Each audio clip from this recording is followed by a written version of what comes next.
అందుకే నమస్తే, నేను మీ Pavan. Welcome to our channel. ఇవాళ మనం ప్రజల మనిషి, ప్రజల నాయకుడు గుమ్మడి నరసయ్య గారితో ఉన్నాం. వారితో ఒకసారి మాట్లాడే ప్రయత్నం చేద్దాం.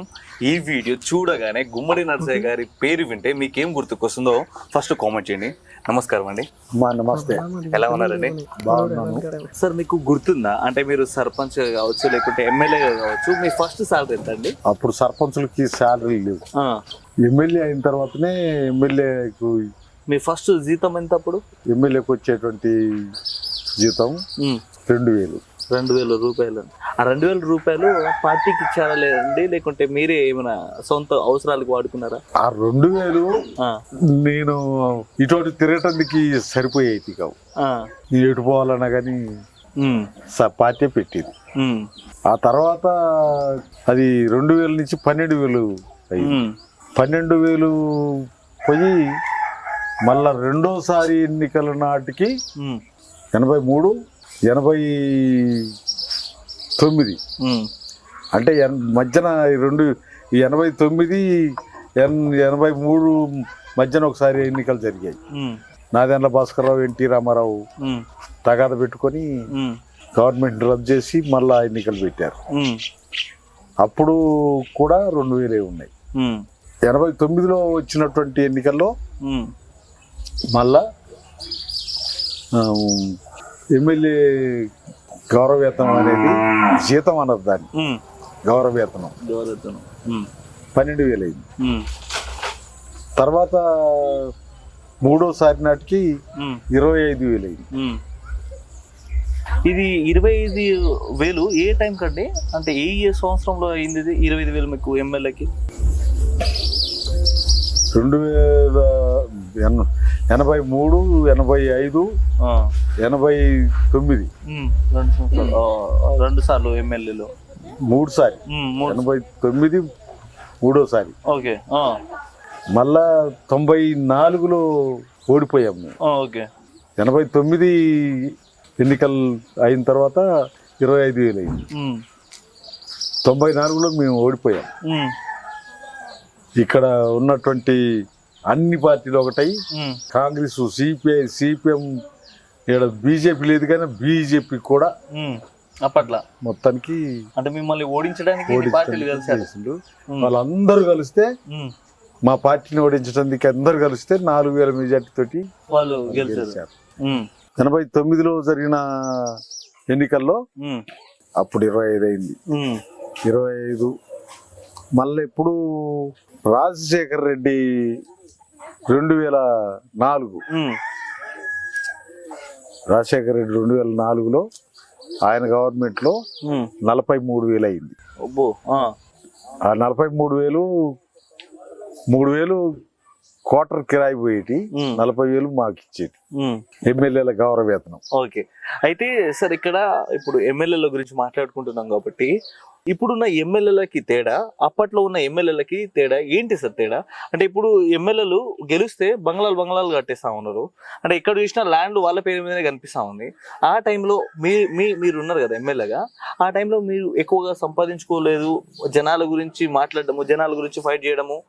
ఇంతకు ముందు మీరు రాకముందు మీ విలేజ్ లో మొత్తం మేము సర్వే చేసి ఉండే, అంటే ఈ రోడ్డు తీసుకొచ్చింది కూడా మీరే, కరెంటు తీసుకొచ్చింది కూడా మీరే గిట్టని చెప్పి వాళ్ళు మాట్లాడడం జరిగింది. సో ఇదేం చెప్తారు సార్? దీని గురించి ఏమని చెప్తారు మీరు? అంటే ఇప్పుడు ఉన్న ఎమ్మెల్యేలకి అప్పట్లో ఉన్న ఎమ్మెల్యేలకి ఏంటి డిఫరెంట్ అంటారు? డిఫరెన్స్ ఉంది. మా పని ఇది, వాళ్ళ పని అది. మీరు చెప్పారే భూములు చేశారు, బంగాలు కట్టారని, వాళ్ళ పని అది, మా పని ఇది. మేము ఎప్పుడు ఏ ఊరిలో ఏం కావాలి, ఏ ప్రాంత ప్రజలకి ఏం కావాలి, ఆ ప్రజల సమస్యలు ఏమి ఉన్నాయి, వాటికి సంబంధించే ఆలోచించే వాళ్ళం. వాటినే ప్రభుత్వం దగ్గర రిప్రజెంట్ చేసేవాళ్ళం, వాటిని సాధించుకునే వాళ్ళం. ఇప్పుడు గవర్నమెంట్ కి దరఖాస్తు పెట్టడమే కాకుండా ఇక్కడ ఉన్నటువంటి అధికారులు ఏం చేస్తున్నారు అనే దానికి వస్తే, ఆ అధికారులందరూ కూడా జెన్యూన్ అని భావించి, జెన్యూన్ అని గుర్తించి మేము అడిగిన వాటన్నిటిని అమలు చేసేవాళ్ళు. వాటన్నిటికి కావాల్సినటువంటి మంజూరీ ఆర్డర్స్ తీసుకొచ్చేవాళ్ళు. ఆ విధంగా మేము ఇవన్నీ చేయించుకున్నాం, మేము ఈ పనులు చేయించుకున్నాం. వాళ్ళేమో వాళ్ళ పనులు వాళ్ళు బిజీగా ఉన్నారు. వాళ్ళు ఇప్పుడు కానీ అప్పటోళ్ళు కానీ ఇద్దరు కూడా వాళ్ళ తీరది మా తీరు ఇది. సార్ ఇక్కడ ఒక క్వశ్చన్ అడుగుతున్నాం. ఏ రోజైనా మీ పిల్లలు కావచ్చు అందరు ఎమ్మెల్యేలు అందరూ డబ్బులు సంపాదించుకున్నారు, మీరెందుకు సంపాదించుకోలేదు నాన్న గిట్ల అని చెప్పి ఏ రోజైనా అడిగారా సార్ మీ పిల్లలు మిమ్మల్ని? వాళ్ళు ఆడ పుట్టినరు, వాళ్ళు ఈ పేద కుటుంబంలో పుట్టినరు, వాళ్ళు ఈ పేదలతోటి ఉన్నారు, ఈ పేదలతోటి పెరిగారు, పేదవాళ్ళతోటి ఉంటారు. పేదవాళ్ళందరూ మారకుండా పేదవాళ్ళకందరికి సంపద పెరగకుండా మనం ఎమ్మెల్యే అయినంత మాత్రాన మనకు పెరుగుద్దా?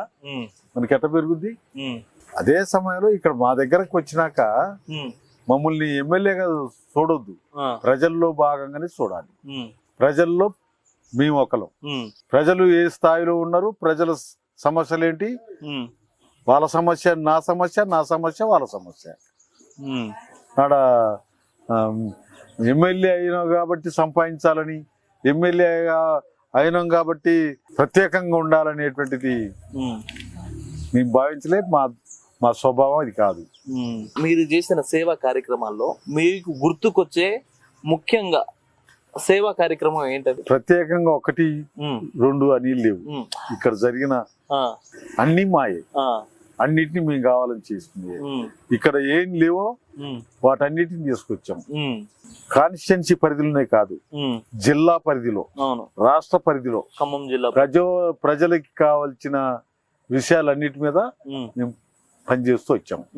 సార్ ఇప్పుడున్న అంటే ఇప్పట్లో యువకులు రాజకీయాల్లోకి వస్తా ఉన్నారు. సో వాళ్ళకి ఏమైనా చెప్పాలి గిట్లని చెప్పి అనుకుంటే ఏమని చెప్తారు సార్ మీరు? అంటే ఇప్పుడు యువకులు సర్పంచ్ కావచ్చు, ఎమ్మెల్యే కావచ్చు, చిన్న చిన్నవి కావచ్చు, పెద్ద పెద్దవి కావచ్చు, పోటీలోకి పడతా ఉన్నారు. వాళ్ళకి ఒక సలహా ఇవ్వాలంటే ఏమని ఇస్తారు మీరు?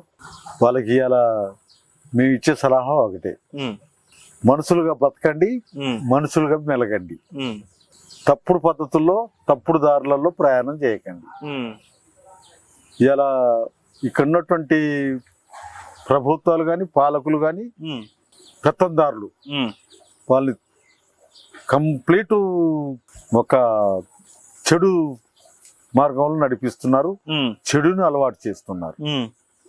తాగటాన్ని ప్రోత్సహిస్తున్నారు, తినటాన్ని ప్రోత్సహిస్తున్నారు, తప్పుడు పద్ధతుల్లో ప్రయాణం చేసే మార్గాలు చూపిస్తున్నారు. మేము అది మంచిది కాదు బాబు అని చెప్తున్నాం. ఇనడా కాదు, మా బాధ్యతగా మేము చెప్పాల్సినవి మేము చెప్తున్నాం. అయినా వాళ్ళు దాంట్లో నుంచి పడుతున్నారా లేదా అనే దానికి వస్తే కొంతమంది ఆలోచిస్తున్నారు పిల్లలు, కొంతమంది అవకాశవాదంలో కొట్టకపోతున్నారు. వాడికి అవన్నీ కావాలా, వాడికి కావాల్సినవన్నీ కావాలా, అవన్నీ తప్పుడు పద్ధతులు అని మేము చెప్తున్నాం. ఇలా మాకు PYL ప్రగతిశీల యోజన సంఘం అని, PDSU ప్రగతిశీల విద్యార్థి సంఘం అని, వాళ్ళ ద్వారాగా ఆ సంఘం తోటి మేము యూత్ని అలర్ట్ చేసే పద్ధతిలో ఉన్నాం. మార్పు జరగాలి, దేశంలో మార్పు రావాలి. ఆ మార్పు ఎట్లా రావాలి అనే దానికి వస్తే అందరు మనుషుల్లో మార్పు రావాలి. అప్పుడు ఆ మార్పు సాధ్యం అవుతుంది అని మేము అనుకుంటున్నాం. మేము అదే యాంగిల్లో పనిచేస్తున్నాం. అట్లా పనిచేస్తున్నటువంటి క్రమంలో కొందరైనా బయటపడతారు, కొందరన్నా మారుతారు. ఆ మార్పు కావాలనేటువంటిది మేము కోరేది. ఆ పద్ధతుల్లో మేము పనిచేస్తున్నాం.